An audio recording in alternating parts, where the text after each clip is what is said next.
Hello friends, आप देख रहे हैं अपना चैनल VBA सीनियर। और आज के सेशन में हम डिस्कस करने वाले हैं एक बहुत ही बेहतरीन न्यूमेरिकल्स जो कि बेस्ड है स्पेसिफिक रेजिस्टेंस पे या रेजिस्टिविटी पे। अगर हमारे पास कोई मेटेलिक वायर है तो उसे हम अगर स्ट्रेच करते हैं या तो फिर उस वायर को बीच से कटिंग करके उसी के ऊपर हम एक लेयर और लगा देते हैं, या तो फिर मान लीजिए कि एक लॉन्ग वायर है, यूनिफॉर्म है, उसका 1/3 कर लिया, 1/4 कर लिया, और 1/3 करने के बाद तीनों का तीनों को हम एक दूसरे पे मतलब रख देते हैं। या फिर मान लीजिए 4 टुकड़ा किया तो चारों को एक दूसरे पे रख देंगे। तो ऐसा करने से मटेरियल तो चेंज नहीं हो रही है, मतलब रेजिस्टिविटी में कोई अंतर नहीं पड़ेगा, लेकिन उसके रेजिस्टेंस में अंतर जरूर पड़ जाएगा, क्योंकि ऐसा करने से लेंथ भी वेरी करेगी और एरिया ऑफ क्रॉस सेक्शन भी वेरी करेगी। तो फ्रेंड्स, इस सेशन में जो हम लोगों ने क्वेश्चन लिया है वह है effect on resistance due to shape and size of a wire, कह लीजिए मेटालिक वायर कह लीजिए। तो हमारे पास जो क्वेश्चन है उसमें कहा जा रहा है a wire of resistance 20 ohm is drawn out so that length is increase twice its original length. हमारे पास कोई वायर है, ये हमारे पास मान लीजिए वायर है, वायर ये वायर है हमारे पास, और इस वायर का लेंथ जो है आपका L है, L लेंथ है, और ये जो आपका एरिया ऑफ क्रॉस सेक्शन है A है, और इसकी रेजिस्टिविटी रो है, रेजिस्टेंस R है। इस वायर को हम खींच करके लंबा कर दिए, इस वायर को हम खींच करके और लंबा कर दिए। खींच करके लंबा कर देने से क्या होगा, उसकी थिकनेस जो है पहले से कम हो जाएगी। और अगर मान लीजिए न्यू लेंथ L डैश अगर है तो according to question L dash 2L के बराबर हो जाएगा, और new area of cross section हम A डैश ले लेते हैं। लेकिन इसमें A डैश कितना होगा हम डेफिनेटली नहीं कर सकते हैं। उसके लिए हम क्या करेंगे, एक कॉन्सेप्ट को यूज करेंगे।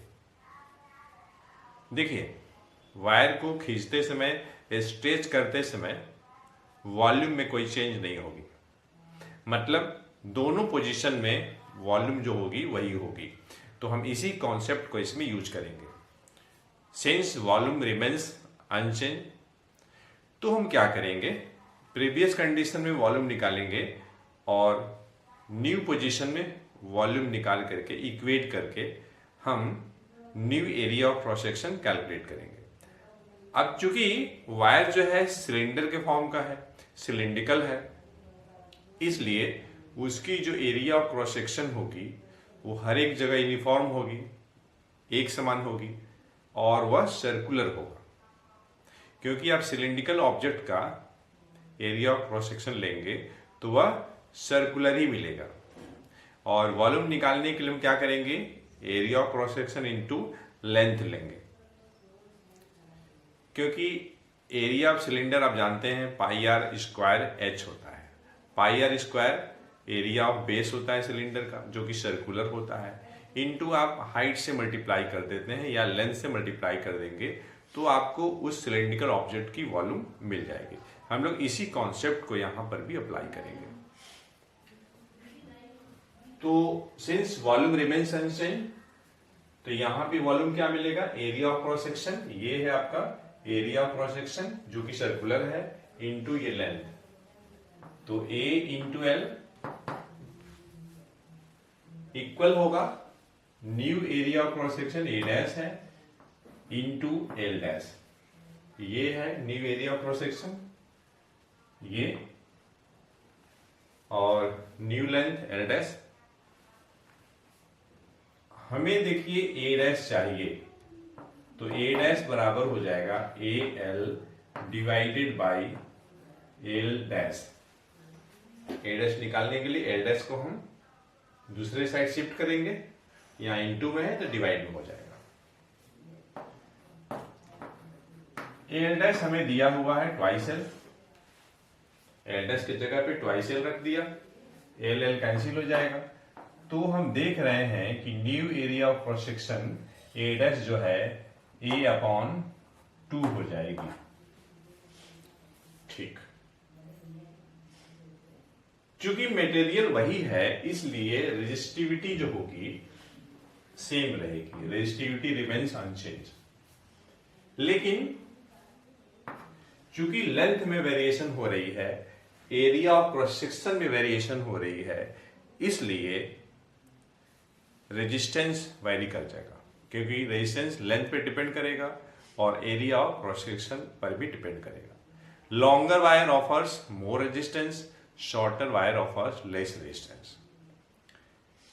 Thicker wire offers less resistance, thinner wire offers more resistance. तो मैं ये कहना चाह रहा हूं कि नया रेजिस्टेंस यहां पे होगा, रेजिस्टेंस चेंज हो जाएगा।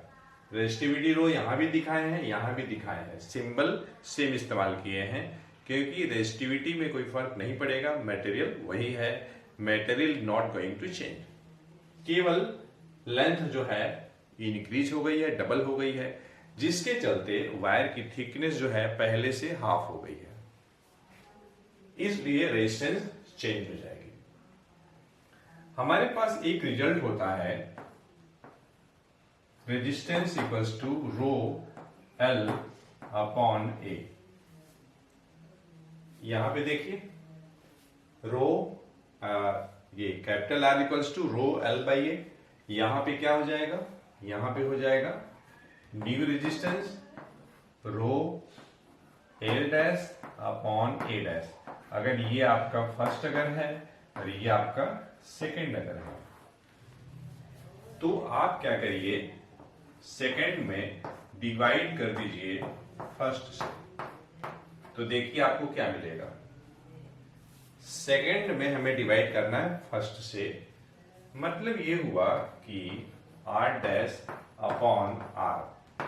R डैश है आपका rho L dash upon A dash, और आपका R है rho L by A। Rho rho cancel हो जाएगा, तो इस तरीके से हमें मिलेगा R dash by R equals to L dash upon A dash divided by L by A होगा।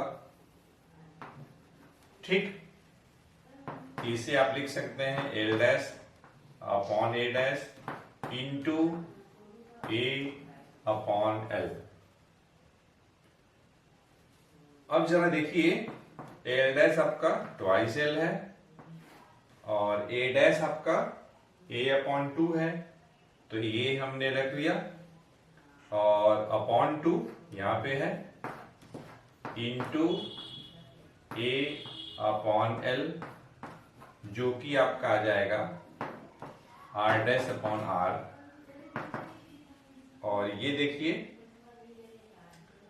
ये L L cancel, A cancel, यहाँ पे देखिए 1/2 है, 2/1/2, तो आफ्टर सिंप्लीफिकेशन ये आपका 4 हो जाएगा, ये राइट हैंड साइड।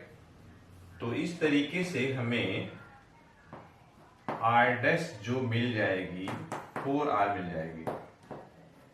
यहां पे R डैश न्यू रेजिस्टेंस है और R आपका प्रीवियस रेजिस्टेंस है, तो प्रीवियस रेजिस्टेंस हमें दिया हुआ है 20 ओम, मतलब कैपिटल R की वैल्यू 20 ओम हमें मालूम है, तो आप यहां रख दीजिए। तो इस तरीके से न्यू रेजिस्टेंस हो जाएगी 80 ओम और यही हमारा आंसर हो जाएगा। हम लोगों ने एक ऐसा क्वेश्चन डिस्कस किया है जिसमें हमें एक वायर दिया गया था जिसकी रेजिस्टेंस 20 ओम थी उसे हम लोग स्ट्रेच करके उसके प्रीवियस लेंथ का डबल कर दिए। तो उस सिचुएशन में हम लोगों को न्यू रेजिस्टेंस निकालना था, जो कि हम लोगों ने कैलकुलेट कर लिया है। और वह जो न्यू रेजिस्टेंस होगी प्रीवियस का 4 टाइम्स होगा, मतलब 80 ओम होगा। तो हमें उम्मीद है यह सेशन आपके लिए बेनिफिशियल अवश्य हुआ होगा। तो अगर आपको ऐसा लगता है दिल से तो आप लाइक करें अपने फ्रेंड सर्कल में, और नेटिव वन को इस वीडियो लेक्चर को शेयर करना न भूलें। तो मिलते हैं नेक्स्ट सेशन में एक अच्छे कॉन्सेप्ट के साथ। Thanks for watching.